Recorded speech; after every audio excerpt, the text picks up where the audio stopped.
Hello everyone, welcome back once again to my YouTube channel. Today we're going to be discussing a very interesting topic, and that's getting your children to listen to you without you necessarily having to yell at them. I'm sure some of us are already smiling now because you know what I mean. I'm sure most mothers can actually relate to this, because sometimes you and I feel that except we yell at our children, they actually do not get to do what we want them to do. Before I continue, please don't forget to like, comment, share, and subscribe to our YouTube channel. Thank you. Okay, so welcome back again. I'm just going to be giving us a few ideas on the things we can do to ensure that we don't necessarily have to yell at our children before they do what we want them to do. First and foremost, we need to understand the reason why they misbehave in the first instance. You should always remember that there's always a reason why one behaves the way they behave.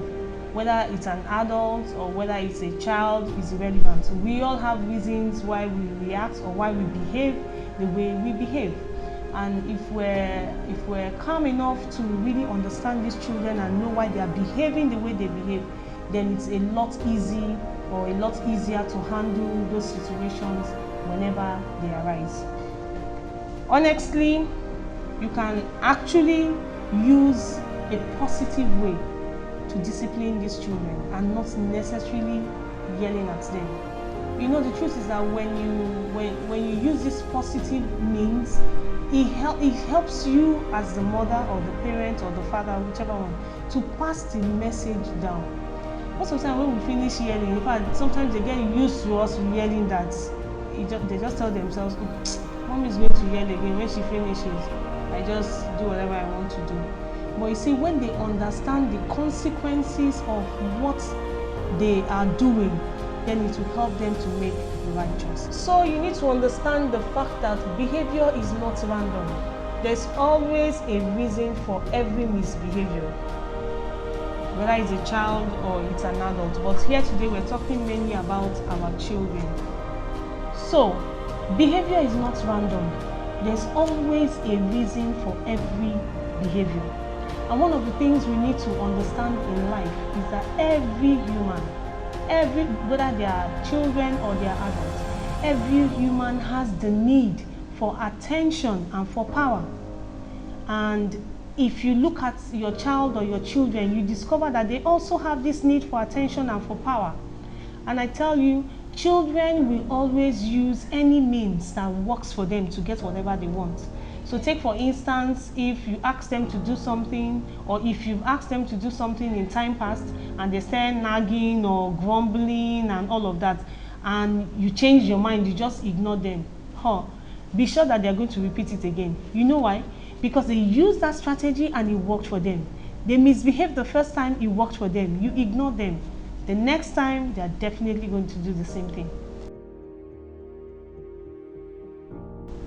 So kids will only continue in the behavior that works for them, whether the behavior is a positive one or a negative one, as long as they get what they want, as long as they get the attention and they get the power that they want. Now, what are some of these ways we can use to achieve what we want our children to do without necessarily yelling? One of the things, or one of the strategies you can use is what I call the consequence strategy. First and foremost, whatever strategy you're going to use, number one, must be respectful. The truth is that even as children, we need to respect them.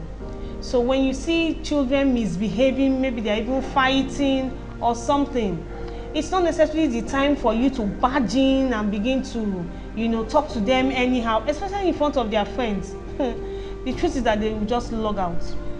But whatever information you want to pass across to them, you can do it nicely.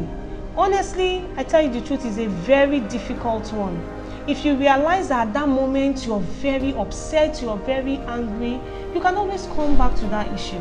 You can always call the child maybe another 10-15 minutes and tell the child, please, let's sit down, we need to talk about what just happened. Instead of you, especially over here in Africa, my goodness, some of us will begin to rain all sorts and manners of words at these children. And the truth is that once you begin to do that, they just blank out. They lock up completely. So you haven't achieved anything. You haven't passed any message across to them. You have not solved the issue on ground. You have only succeeded in making matters worse. So like I said, you must be respectful. You must talk to them in a manner that they will listen to you. If you keep yelling at them, you keep calling them names, they get used to it. You and I were once children before, and you know how it is when you're used to something. Your mind tells you, oh, she has started all over again. She's yelling again. He's yelling again. Okay, I'll just be quiet. Whenever he's done, I do whatever I want to do. So you haven't achieved anything, really. Secondly, you can use what I call a consequence that is related to whatever the child has done. Take for instance, you have told your child, make sure you brush your teeth every morning or every night, and the child is not doing that.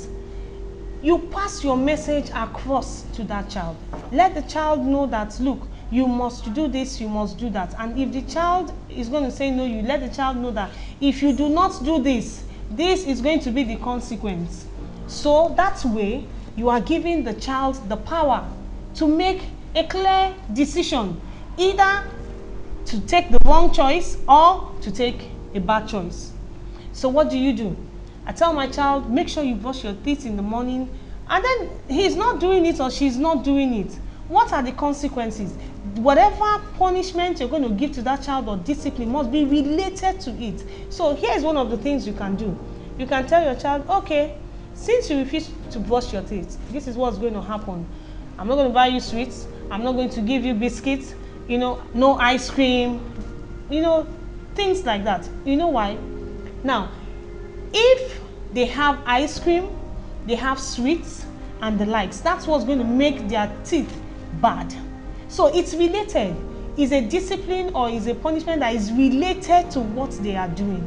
And of course, you must stand firm. You must stand by it. So you allow the child a few days. Deny him of those things. No sweets, no chewing gum, no ice cream, and the rest of them. Of course, they can eat vegetables, they can take other meals. I'm not saying vegetables are bad or anything, no. But you make them take other meals. So that the next time you tell the child, go and brush, the child already knows that if I don't do this, this is what mommy is going to do, or this is what daddy is going to do, or these are the consequences for me not doing what I was asked to do. So it's clear. The child understands that. In fact, you can make them repeat it, that what would happen if you don't do this. Let the child repeat it, and you're sure that the child clearly understood what you have said. So the decision or the ball is now in their court. They are the ones to now make the choice. Do I make the right choice or I make a wrong choice? It's up to them, whatever they want. You discover that by the time you have done this once or twice, they know that mommy is serious.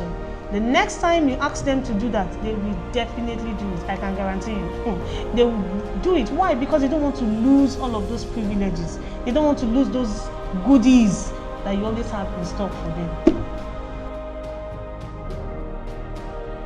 Another thing you must never do when you want to talk to your children or get them to listen to you, don't blame, shame them. I don't know where we got this idea that for you to make a child listen to you or do whatever you want them to do, you have to make them feel worse than they're already feeling. No, you don't need to blame, shame a child. In fact, the child is already suffering from the errors, and then now you are now blame shaming them, making them feel that, oh, you're the worst child on the surface of the earth, you are this, you are that. No. It doesn't work. In fact, when you use such disciplinary measures that you blame shame your child, you are just setting that child up to begin to tell lies. Because the next time you're going to ask him anything related to that, or he or she does something like that, because he doesn't want you to blame shame them or give them very painful punishment, they will tell lies. They will tell you, no, I did not do it, when they actually did it. Why? Because they don't like that feeling. They don't like the feeling of, making them feel worse than they're already feeling. So there's no need to blame, shame them. And finally, I've come to realize that our personality as parents also goes a long way to affect our children. So here is it. If you are a mom or a dad that you're always yelling, you use bad words and all of that, be sure that your child is going to take after you. You know why? Because children, teenagers, they learn by what they see, not what you're telling them to do. They learn by example. So be a good mentor to them. It's important. Like they say, do as I do, not do as I say. They need to see you behave the way you want them to behave for them to be able to take after you. So this is all we can take for today. I'm sure these tips I've given you should be able to help you go a long way in having a better relationship with your children and getting them to listen to you without necessarily yelling at them. So till I come your way next time, please don't forget to like, comment, share, and subscribe to my YouTube channel.